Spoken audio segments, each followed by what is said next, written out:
রাসূল করিম সাল্লাল্লাহু আলাইহি সাল্লামের কাছে এক মুশরিক এসেছিল একটা ভাঙা মূর্তি নিয়ে। হুজুর জিজ্ঞেস করেছিলেন যে তোমার এই মূর্তিটা ভাঙা কেন? সে বলেছিল যে এই মূর্তিটি, এটি তো আমার দেবতা, আমি এর পূজা করি এবং আমি যেন কোনো বিপদে না পড়ি সেই জন্য এর সাথে রাখি।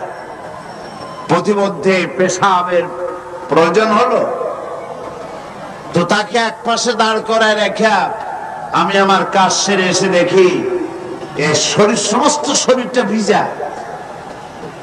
তো ভাবলাম কোন বরকতের পানি হবে। তো সে বলল যে এটা আমি চাটে খাওয়া আরম্ভ করলাম। চাটে খেতে গিয়ে দেখি যে কেমন দুর্গন্ধ লাগে। তো চিন্তা হলো বরকতের পানি দুর্গন্ধ হবে কেন? এরকম এসিডের মতো ঝাঁঝ ঝাঁঝ হবে কেন? দূরে তাকায় দেখলাম একটা কুকুর দাঁড়িয়ে আছে আর তার নিচের থেকে পানির ফোঁটা টপকাচ্ছে। তখন বুঝলাম কি বরকতের পানি এটা। বললো মেজাজটা খুব খারাপ হয়ে গেল। এরপরে বললাম তুই নিজেরই সাহায্য করতে পারো না, কুত্তার পেশাব দিয়ে বাঁচাইতে পারো না, আমারে বাঁচাবি কেমনে? রাগ করে দিলাম কাছার বাইরে গেল ঠ্যাং, কোমর টোমর ভাঙ্গা সারা। হাদিস শরীফ এসেছে হুজুর সাল্লাল্লাহু আলাইহি ওয়াসাল্লাম তখন হেসেছিলেন। সে হাসিতে হুজুর সাল্লাল্লাহু আলাইহি ওয়াসাল্লামের দন্ত মোবারক বিকশিত হয়েছিল, দেখা দিয়েছিল। হুজুর বললেন আমার কাছে কেন এসেছো? মুশরিক ব্যক্তি বলছেন আমি আমার জীবনের ভুল বুঝতে পেরেছি, আমার ভুল বুঝতে পেরেছি, আমি আর অন্ধকারে থাকতে চাই না, আমি ইসলাম কবুল করতে এসেছি।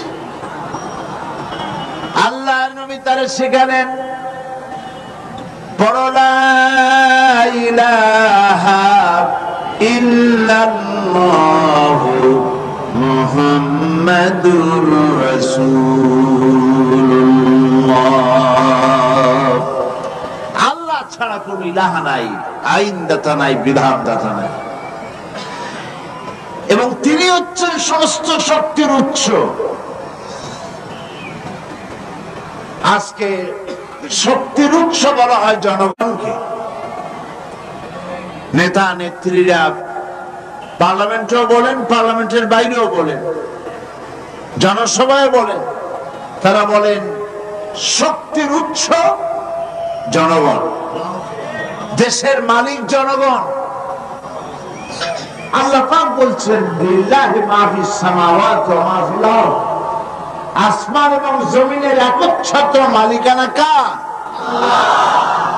আল্লাহ। আল্লাহর নাম নিলে কি লজ্জা করে? গুনাহ হবে? তো জোরে বলতে পারেন না কেন? আসমান এবং জমিনের একচ্ছত্র মালিকানা কার?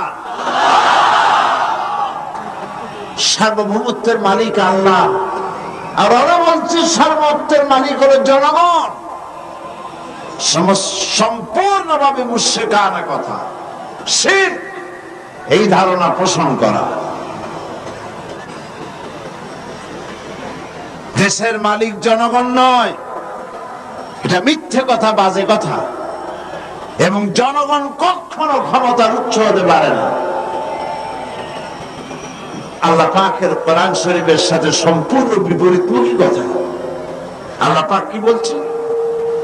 আল্লাহ রাব্বুল আলামিন বলছেন আন্নাল কুওয়াতা লিল্লাহি জামিআ,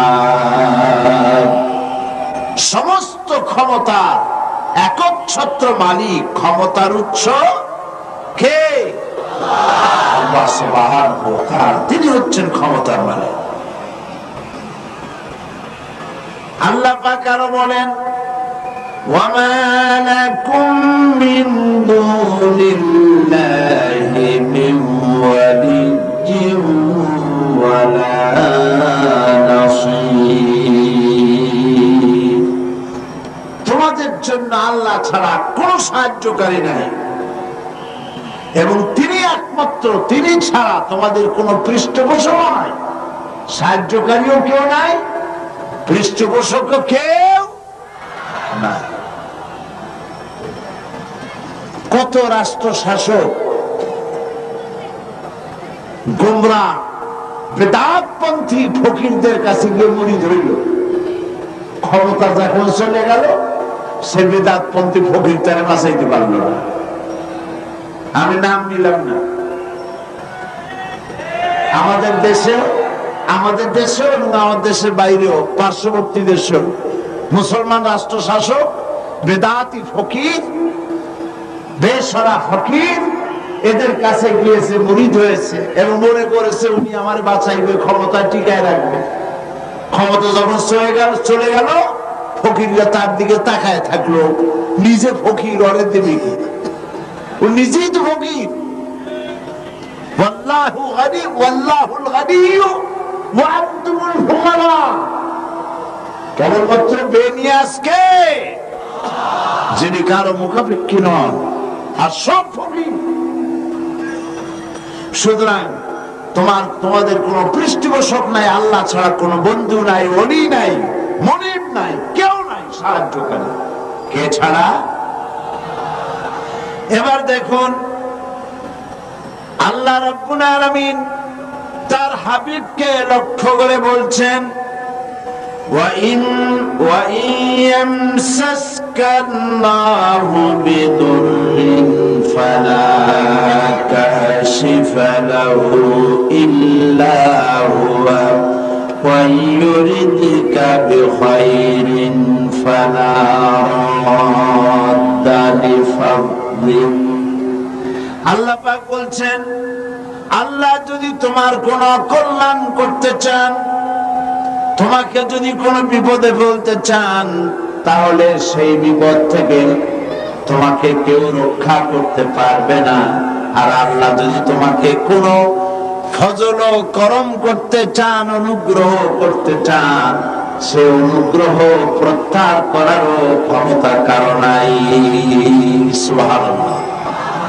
এ কথা কাকে বলা হচ্ছে? আল্লাহ পাক বলছেন তার রাসূলকে। আল্লাহ যদি আপনার কোন অকল্যাণ করেন, আল্লাহ যদি আপনার কোন বিপদ দেন, সেই বিপদ থেকে আপনাকে কেউ রক্ষা করতে পারবে না। সুবহানাল্লাহ বলবেন না? আর আল্লাহ পাক যদি আপনাকে কোন কল্যাণ দিতে চান, সেই কল্যাণ থেকে আপনাকে কেউ ফিরাইতে পারবে না। এই বিশ্বাস মনের মধ্যে রাখুন। এটাই হচ্ছে ঈমান। ঈমান বিল্লাহ, আল্লাহর প্রতি ঈমান। এই শিক্ষা আমাদেরকে দেয়। আমাদের কপাল পুড়ছে কেন? কপাল পুড়েছে তো এই কারণে, আল্লাহকে ছেড়ে দিয়ে মানুষ মাজারে গিয়ে সেজদা দিয়েছে, কবরে গিয়ে সেজদা দিয়েছে, বেশরা ফকিরদের কাছে গিয়েছে। তাসাউফ একটি মহান বিষয়, একটি পবিত্র বিষয়। এই বিষয়টাকে ব্যবসায় পরিণত করা হয়েছে এবং তাওহীদের কনসেপশন ক্লিয়ার না থাকার কারণে শিরক এবং বিদআত চরমভাবে বেড়েছে। মানুষ এগুলির কাছে গিয়ে সাহায্য কামনা করেছে, যার ফলে আল্লাহ পাক নারাজ হয়েছে। মুমিন ব্যক্তি ঈমান বিল্লাহ, মুমিন ব্যক্তিকে ট্রেনিং দেয়, সে আত্মমর্যাদা সম্পন্ন হবে। সে কখনোই কারো কাছে হাত পাতবে না, তার মর্যাদা এত বাড়বে। সে রিস্কের ব্যাপারে, মানুষ তো রুজিটারই একটু বেশি, রুজি না হইলে বাঁচবে কি করে, রিস্কের জন্যই সে সংগ্রাম করে। হক কথা বলতে গলা আটকে আসে। এই কথাটা যদি বলি তাহলে আর যদি দাওয়াত না হয়, এই কথাটা যদি বলি তাহলে যদি চাকরি না থাকে, এই কথাটা যদি বলে ফেলি তাহলে যদি জেলে যাই, এইসব হীনমন্যতায় পেয়ে বসে যারা ঈমান বোঝে নাই। আর ঈমান যাদের উপলব্ধি হয়েছে, ঈমানের বুঝ যাদের এসেছে, ঈমান তাদেরকে শিক্ষা দিয়েছে রিস্কের জন্য হক কথা বলা থেকে বিরত থেকো না, কারণ রিস্কের মালিক কে? আল্লাহ রাব্বুল আলামিন বলেছেন ইন্নাল্লাহা হুয়ার রাজ্জাকু যুল কুওয়াতিল মাতিন। নিশ্চয়ই যেন আল্লাহ হচ্ছেন মহান রিজিক দাতা, নিরঙ্কুশ শক্তির অধিকারী। রিস্কের মালিক হচ্ছেন তিনি। খেতে দেওয়ার মালিক কে বলেন? সবাই বলেন মালিক কে? কাজী হক কথা বলতে আপত্তি কোথায়? এই মসজিদে চাকরি না থাকে আর এক মসজিদ হবে, এই মাদ্রাসায় চাকরি না থাকে আর এক মাদ্রাসায় হবে।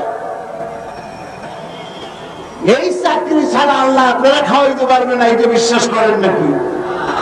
তাহলে হক কথা বলতে আপত্তি কোথায়? হক কথা বলার লোকের সংখ্যা কমে গিয়েছে, কথা ঠিক কিনা? হক কথা বলা হচ্ছে না বলেই তো সাহস পাচ্ছে ইসলাম বিরোধীরা, সাহস পাচ্ছে নাস্তিক আর মুরতাদেরা। আল্লাহ রাব্বুল আলামিন কোরআনে কারীমের মধ্যে বলেছেন وَمَا مِن دَابَّةٍ فِي الْأَرْضِ إِلَّا عَلَى اللَّهِ رِزْقُهَا। এই পৃথিবীর বুকে এমন কোন বিচরণশীল জীব নাই যেই জীবের রিস্কের দায়িত্ব আমি আল্লাহ বা নিজ হাতে উঠাই নেই নাই। বিশ্বাস হয় না? এত বড় কথা। সমস্ত প্রাণী রিস্কের দায়িত্ব কার হাতে? কার হাতে? আমার দেশে সরকার আছে, পৃথিবীর প্রত্যেকটা দেশে সরকার আছে, আছে না? সরকারবিহীন দেশ আছে কিনা আমি জানি না, সব দেশেই সরকার আছে। আর প্রত্যেকটা সরকারের ফরেন মিনিস্টার আছে, হোম মিনিস্টার আছে, তারপরে ফুড মিনিস্টার আছে, এগ্রিকালচার মিনিস্টার আছে, আছে না? মন্ত্রণালয় আছে না? এর মধ্যে একটা মন্ত্রণালয় হলো খাদ্য মন্ত্রণালয়, ঠিক কিনা? এই খাদ্য মন্ত্রণালয় একজন মন্ত্রীও আছে, আছে না? খাদ্য মন্ত্রণালয়ের একজন মন্ত্রী আছে, একটা সরকার আছে। তারপরেও মানুষ না খাইয়ে মরে, মরে কিনা? না খায় মরে কিনা? গতকাল আলোচনায় বলেছি এই পৃথিবীর অন্তত অর্ধেক মানুষ অনাহারে অর্ধহায় কাটায়। তাহলে গভর্নমেন্ট আছে, খাদ্যমন্ত্রীও আছে, কিন্তু মানুষ না খেয়ে মরছে। অবশ্য খাদ্যমন্ত্রীরা কোনদিন না খেয়ে মরছে বলে শোনা যায় না। তাহলে দেখুন, এরকম একটি গভর্নমেন্ট আল্লাহরও আছে। আল্লাহর একটা গভর্নমেন্ট আছে না? সেই আল্লাহর যে গভর্নমেন্ট, সেই সরকার, আল্লাহর যে সরকার, সেই সরকারের এরকম কোন মন্ত্রণালয়, কোন বিভাগকে ভাগ করে আলাদা আলাদা মন্ত্রণালয় তৈরি করা হয় নাই। সবটার মালিক কে? এখন আপনারা একটা কথার জবাব দেন, এই পৃথিবীতে মানুষ বেশি না ছাগল, গরু, পাখি, পোকা, মাকড়, স্থল প্রাণী, জলচর প্রাণী, স্থলচর প্রাণী, উভচর প্রাণী, এই প্রাণীগুলি বেশি না মানুষ বেশি? কারা বেশি? কারা বেশি? প্রাণী জগৎ বেশি। তাহলে আমাদের সরকারগুলি, পৃথিবীর সরকারগুলি প্রত্যেকটা আলাদা আলাদা সরকার, এবং তাদের দেশের উৎপাদন আছে, এক্সপোর্ট ইম্পোর্ট, বিভিন্ন রকমের ব্যবসা বাণিজ্য আছে। সব কিছু থাকা সত্ত্বেও মানুষ না খেয়ে মরে। আর আল্লাহ যে সরকার, সেই সরকারটার দিকে তাকিয়ে দেখুন তো, এই অসংখ্য পাখি আকাশে ওড়ে। গত বছর 50,000 পাখি সাইবেরিয়ায় না খেয়ে মারা গেছে, এরকম কোন রিপোর্ট পাওয়া গেছে? অন্তত 40,000 লোট্টাফিশ না খেয়ে মরে ভাসে উঠছে চট্টগ্রামের কর্ণফুলীতে। এরকম কোন আপনারা কোন নমুনা পেয়েছেন? আপনার সুন্দরবনের ভেতরে হাজার হাজার বাঘ আর হরিণ ক্ষুধার জ্বালায় না খেয়ে মারা গেছে, এরকম কোন রিপোর্ট পাওয়া গেছে? পাওয়া যায়নি। কারণ এই গভর্নমেন্ট কে চালায়? আল্লাহ পাক চালায়। সকলকে খেতে দেন, সকলকে খেতে দেন। আল্লাহ রাব্বুল আলামিন বলছেন, وَكَأَيٍّ مِّن دَابَّةٍ لَّا تَحْمِلُ رِزْقَهَا اللَّهُ يَرْزُقُهَا وَإِيَّاكُمْ। কোন জীবী নিজের সঙ্গে খাদ্য সংগ্রহ করে নিয়ে আসে নাই। সমস্ত জীবের খাদ্য আমি সরবরাহ করি, তোমাদেরকেও আমি খাদ্য সরবরাহ করি। খেতে দেওয়ার মালিক কে? আল্লাহ পাক। এই জমিন থেকে আল্লাহ পাক খাদ্য দিচ্ছেন, আকাশ থেকে খাদ্য দিচ্ছেন। আমাদের রিস্ক এই জমিনে নয়। আমাদের রিস্ক কোথায়? আসমানে। আসমান থেকে আল্লাহ পাক রিস্কের ব্যবস্থা করেন, করে থাকেন। সুতরাং ঈমান প্রথম যে শিক্ষাটা দিল, ঈমান বিল্লাহ প্রথম যে শিক্ষাটা দিল, সেই শিক্ষাটা হলো এই যে আমি আমার মাথা নত করতে পারবো না, আমার আত্মমর্যাদা সিস্টেমের ব্যাপারে, যে আমি পৃথিবীর কোন মন্ত্রীর গোলাম নই, কোন প্রেসিডেন্টের গোলাম নই, কোন পীর বুজুর্গের গোলাম নই, কোন মানুষের গোলাম নই। আমি গোলাম কেবলমাত্র কার? জোরে বলুন। সে আল্লাহ পাকের গোলাম, যার হাতের মুঠায় সমস্ত প্রাণীর জীবন। তিনি আমাকে খেতে দেন, তিনি আমাকে পড়তে দেন, তিনি আমাকে সাহায্য করেন, তিনি আমাকে বিপদ থেকে বাঁচান। ঈমান। 2 নম্বরে ঈমান বিল্লাহ মানুষকে যে শিক্ষা দেয়, সে শিক্ষাটা হচ্ছে মুমিনকে নিরহংকার বানায়। সুবহানাল্লাহ বলেন। মুমিন ব্যক্তির ভিতরে কোনো অহংকার জায়গা পাবে না। সে বিনয় হবে, বিনম্র হবে, নিরহংকার হবে। কারণ হচ্ছে আল্লাহ পাক তাকে বলেছেন, ওয়াহুয়াল কাহিরু ফাওকা ইবাদি। আল্লাহর কর্তৃত্ব থেকে বেরিয়ে আসার ক্ষমতা কোন মানুষের নাই। আল্লাহ পাক বলেছেন, ইয়া মাশারাল জিন্নি ওয়াল ইনস, হে পৃথিবীর মানুষেরা আর জেনেরা, ইনিস্তাতাতুম আন তানফুযু মিন আকতারিস সামাওয়াতি ওয়াল আরদ, যদি সম্ভব করতে পারো আমার আকাশের নিচের থেকে, আমার জমিনের উপর থেকে বেরিয়ে যাও। আল্লাহ পাক বলেন, ফানফুযু লা তানফুযুনা ইল্লা বিসুলতান। কখনোই সম্ভব হবে না আমার আকাশের নিচ থেকে, আমার জমিনের থেকে বেরিয়ে যাওয়া। সুতরাং আমার কর্তৃত্ব থেকে বেরিয়ে যাওয়ার কোন উপায় নাই। আমার কর্তৃত্বের মধ্যেই থাকতে হবে। সেই জন্য কোন অহংকার মুমিন বান্দার মধ্যে হতে পারে না। কিসের অহংকার করবেন? স্বাস্থ্যের অহংকার করবেন। কতটা স্বাস্থ্যের মালিক হয়েছেন? আল্লাহ পাক যদি ইচ্ছে করেন তাহলে ডায়রিয়া দিয়ে দিবে, এমন ডায়রিয়া হবে। ডায়রিয়া কি খুব শক্ত না পাতলা? ডায়রিয়া পাতলা, যত বেশি পাতলা হয় কয় স্ট্রং ডায়রিয়া। এই পাতলা জিনিস কেমনে স্ট্রং হয় আল্লাহ জানে।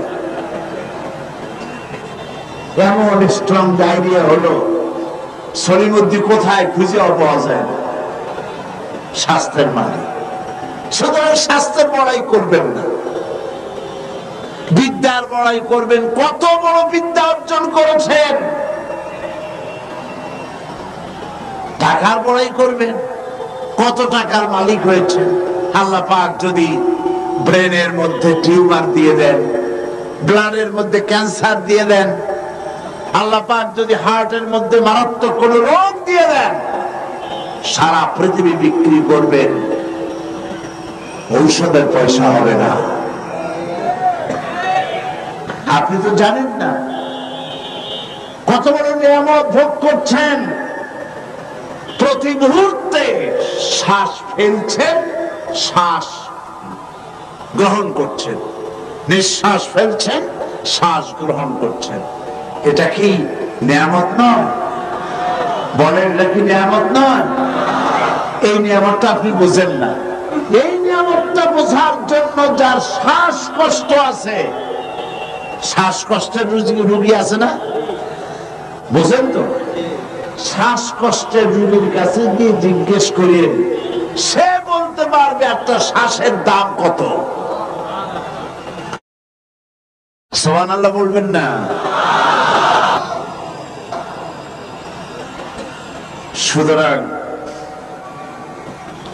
আল্লাহ পাকের এই নিয়ামত, অর্থের নিয়ামত দিয়েছেন আল্লাহ পাক। অর্থের বড়াই করো না, স্বাস্থ্যের বড়াই করো না, বিদ্যার বড়াই করো না, ক্ষমতার বড়াই করো না। এই ক্ষমতা দেওয়ার মালিক আল্লাহ, আর সিনে নেওয়ার মালিকও আল্লাহ। মানুষ বোঝে না, মানুষ বোঝে না, ক্ষমতায় পাগল হয়ে বসে এবং সিংহাসনের চতুর্দিকে স্ক্রু নাট দিয়ে টাইট দিতে থাকে, যাতে কখনো এই চেয়ার ছাড়া না লাগে।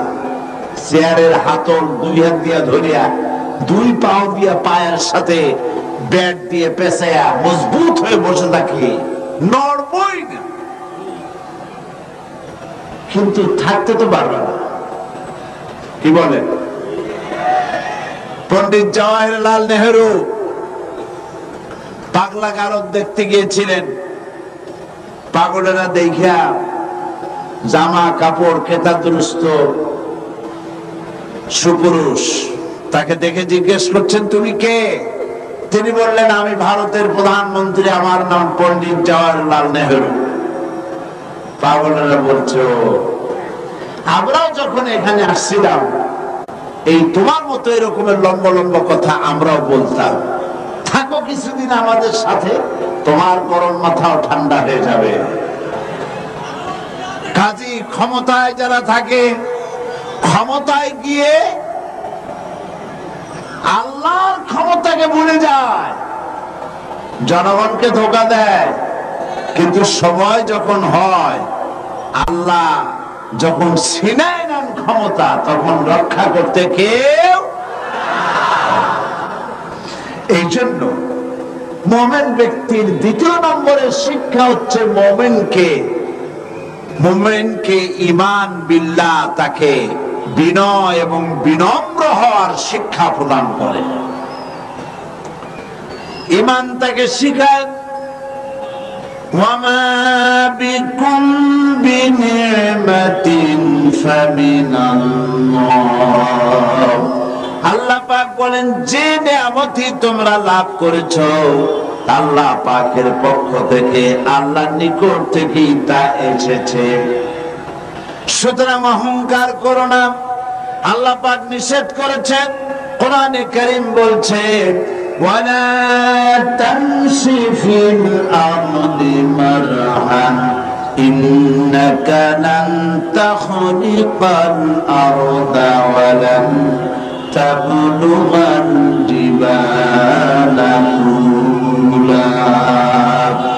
আল্লাহ পাক বলেন, অহংকার করে আমার জমিন উপরে হেঁটো না, অহংকার করে পদাঘাত করে আমার জমিনটাকে বিদীর্ণ করে দিতে পারবে না, আর অহংকার করে লাভ দিয়া আমার পাহাড়ের উচ্চতাও ছাড়াই যেতে পারবে না।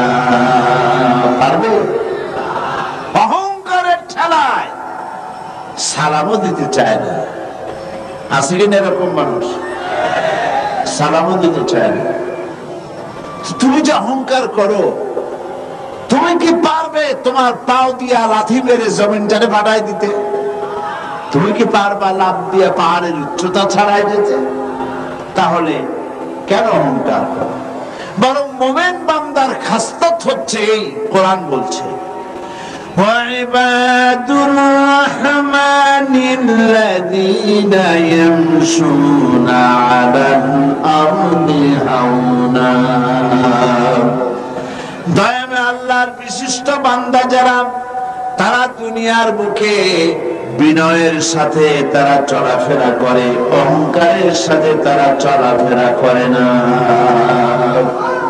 এটা হলো ঈমানের শিক্ষা। এই শিক্ষা কি আমরা গ্রহণ করব? আল্লাহ যেন কবুল করেন, বলেন আমিন। আমরা কেউ যেন অহংকার না করি, কখনো না, কখনো যেন অহংকার আমাদের মধ্যে জায়গা না পায়। কিবর, অহংকার, আত্মম্ভরিতা কবিরা গুনাহ, এর থেকে আল্লাহ পাক আমাদেরকে রক্ষা করুন, বলি আমিন। হাদিসে কুদসিতে এসেছে, আল্লাহ পাক বলেছেন, অহংকার, কিবর, এটা হচ্ছে আমার চাদর। যে ব্যক্তি কিবর করে, অহংকার করে, সেজন্য আমার চাদর নিয়ে টানাটানি করে। নাউজুবিল্লাহ! কত বড় গোস্তাখ, বেয়াদব! আল্লাহ চাদর নিয়ে টানাটানি করে। নাউজুবিল্লাহ! এটা হচ্ছে 2 নম্বরের শিক্ষা। ঈমান এই শিক্ষা প্রদান করে একজন মুমিনকে। আল্লাহর প্রতি যে ঈমান আনে, তার প্রথম শিক্ষা, সে আত্মমর্যাদা সম্পন্ন ব্যক্তিত্ব হবে, আল্লাহ ছাড়া কারো সামনে হাত পাতবে না। সুবহানাল্লাহ। 2 নম্বরে সে বিনয় হবে, বিনম্র হবে, নিরহংকার হবে। আর 3 নম্বরে আল্লাহর প্রতি ঈমান ঈমানদারকে নির্ভীক বানায়। সুবহানাল্লাহ। যে ব্যক্তি ঈমানদার হবে, সে নির্ভীক হবে, সে কাউকে ভয় পাবে না। মানুষ তো মৃত্যুকে সবচাইতে ভয় পায়। কোনটাকে ভয় পায় বেশি? কিন্তু মৃত্যুকে যতই ভয় পাই, আমরা কি এই মৃত্যুর হাত থেকে বাঁচতে পারবো? আল্লাহ রাব্বুল আলামিন বলেন, কুল ইন্নাল মাউতাল্লাযী তাফিরুনা মিনহু ফাইন্নাহু মুলাকীকুম। মরণ থেকে পালাও তুমি, মরণ তোমায় লইবে ঘিরি। যদিও সুদূর আকাশ পানে, লুকাও সেথায় লাগিয়েছে।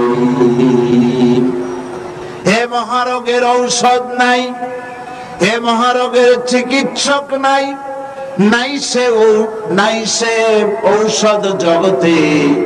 খুঁজিয়া কাতর হইলে কি হবে, পারিবে না তারে ফিরাতে।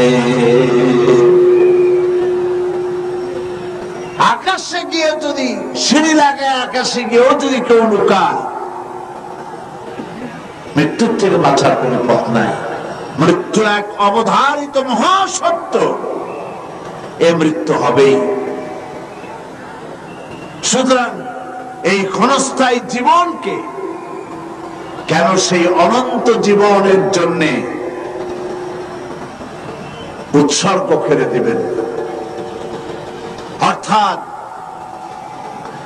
মওতকে ভয় পেয়ে, মৃত্যুর ভয় করে মানুষ হক কথা থেকে বিরত থাকবে না, হকের দাওয়াত দিতেই থাকবে।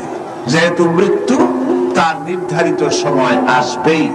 এই মৃত্যুর হাত থেকে যখন একটি সবচাইতে বড় কথা বলি, রাসূল করিম সাল্লাল্লাহু আলাইহি ওয়াসাল্লামের চাইতে শ্রেষ্ঠ মানুষ আকাশের নিচে জমিনের উপরে হয়েছে কখনো? হবে কখনো? তার চাইতে শ্রেষ্ঠ আল্লাহর মাহবুব আর কি কেউ আছে? তারই যখন মৃত্যু হয়েছে, তিনি যখন ইন্তেকাল করেছেন, তাহলে কেউ কি বাঁচতে পারবে? এই মৃত্যুর হাত থেকে বাঁচার কোন পথ নেই। সেই জন্য মুমিন বান্দাকে তার জীবন তৈরি করতে হবে ঈমানের উপরে। আল্লাহ রাব্বুল আলামিন বলেছেন, ইন্নাল্লাহা আশতারা মিনাল মুমিনিনা আনফুসাহুম ওয়া আমওয়ালাহুম বিআন্না লাহুমুল জান্নাহ। আল্লাহ পাক বলেন, আমি আমার মুমিনের জান এবং মালকে খরিদ করে নিয়েছি, বিনিময়ে আমার মুমিন বান্দাকে আমার জান্নাত দিয়ে দিয়েছি, বেহেশতটা দিয়ে দিয়েছি আমার মুমিন বান্দাকে। তার জান আর মাল আমি কিনে নিয়েছি। এই জন্য মুমিন বান্দার এই চিন্তা থাকা দরকার যে আমার ভালো মন্দ সবকে করবে। বলেন তো সবাই, খায়রিহি ওয়া শাররিহি মিনাল্লাহি তাআলা। ভালো আর মন্দ কে কার তরফ থেকে আসে? আল্লাহর পক্ষ থেকে আসে। আপনারা বিশ্বাস করুন, কোন ব্যক্তি ফু দিয়ে আপনার জীবনকে আপনাকে সৌভাগ্যবান বানায় দেবে, অথবা কেউ ফু দিয়ে আপনার জীবনকে হতভাগ্য বানায় দেবে, এই বিশ্বাস কখনো করবেন না। আপনার ভালো আমার ভালো, আমার মন্দ আপনার মন্দ, আমাদের সকলের ভালো মন্দের একমাত্র মালিক ঈমানের কথা। ঈমান বিল্লাহ মানুষকে এই শিক্ষা দেয়, ওয়ামা হুম বিদাররিনা বিহি মিন আহাদিন ইল্লা বিইذনিল্লাহ। একথা সুস্পষ্ট যে আল্লাহ রাব্বুল আলামিনের অনুমতি ব্যতি রেখে আপনার ক্ষতি সাধন করার ক্ষমতা পৃথিবীর কারো নাই। যেটা হবার সেটা হবেই। আল্লাহ আপনার জন্য যেটা নির্ধারণ করে রেখেছেন এটা হবেই।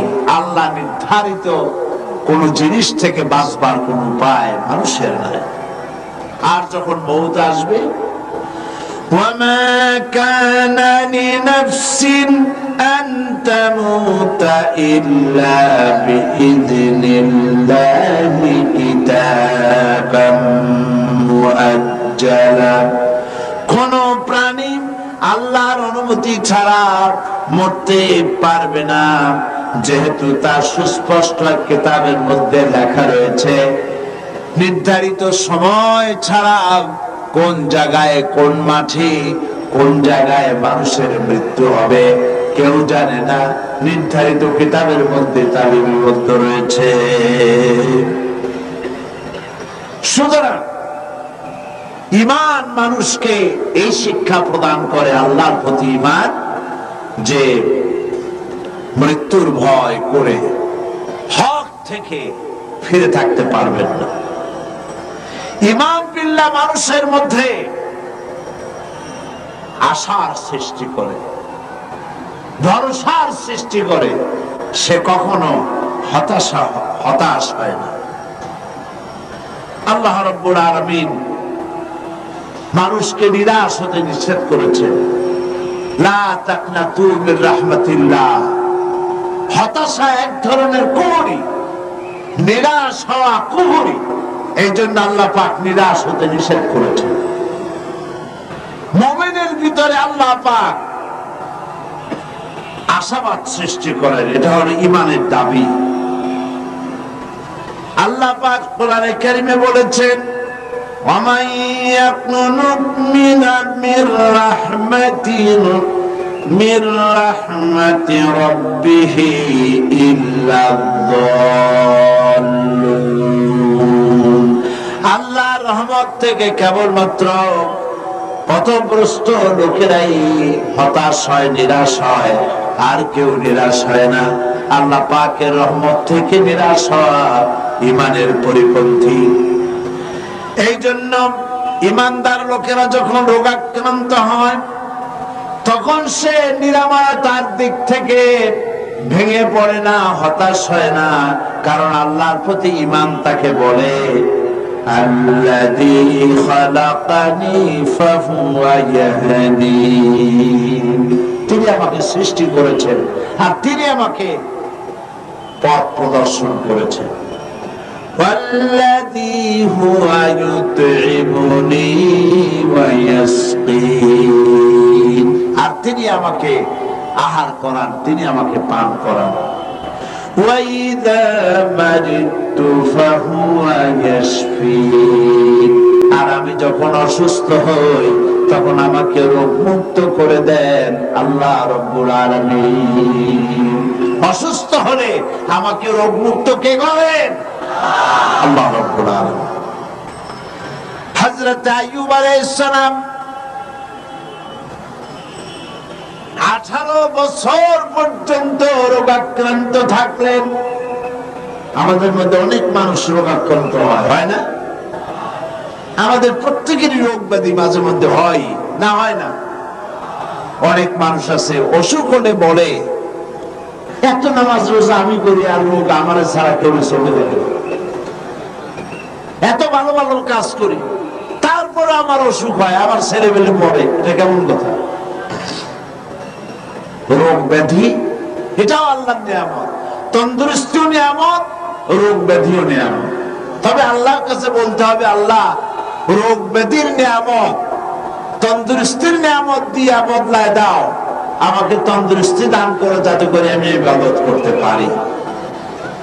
হযরত আইয়ুব আলাইহিস সালাম 18টি বছর পর্যন্ত রোগ ভোগ করার মধ্যে যখন শরীরের ভিতরে পোকা জমে গেল, জিহ্বায় যখন পোকা শুরু হয়েছিল তখন তিনি বলেছিলেন রব্বুল আলামিন এতদিন কোনো কথা বলি নাই, এখন আমার জিহ্বায় পোকা ধরেছে, আয় আল্লাহ পাক তুমি দয়া করে আমার জিহ্বায় পোকা দিও না, কারণ আমার জিহ্বায় যদি পোকা হয়ে যায় তাহলে তুমি আল্লাহ তোমার জিকির আমি কি দিয়া করব।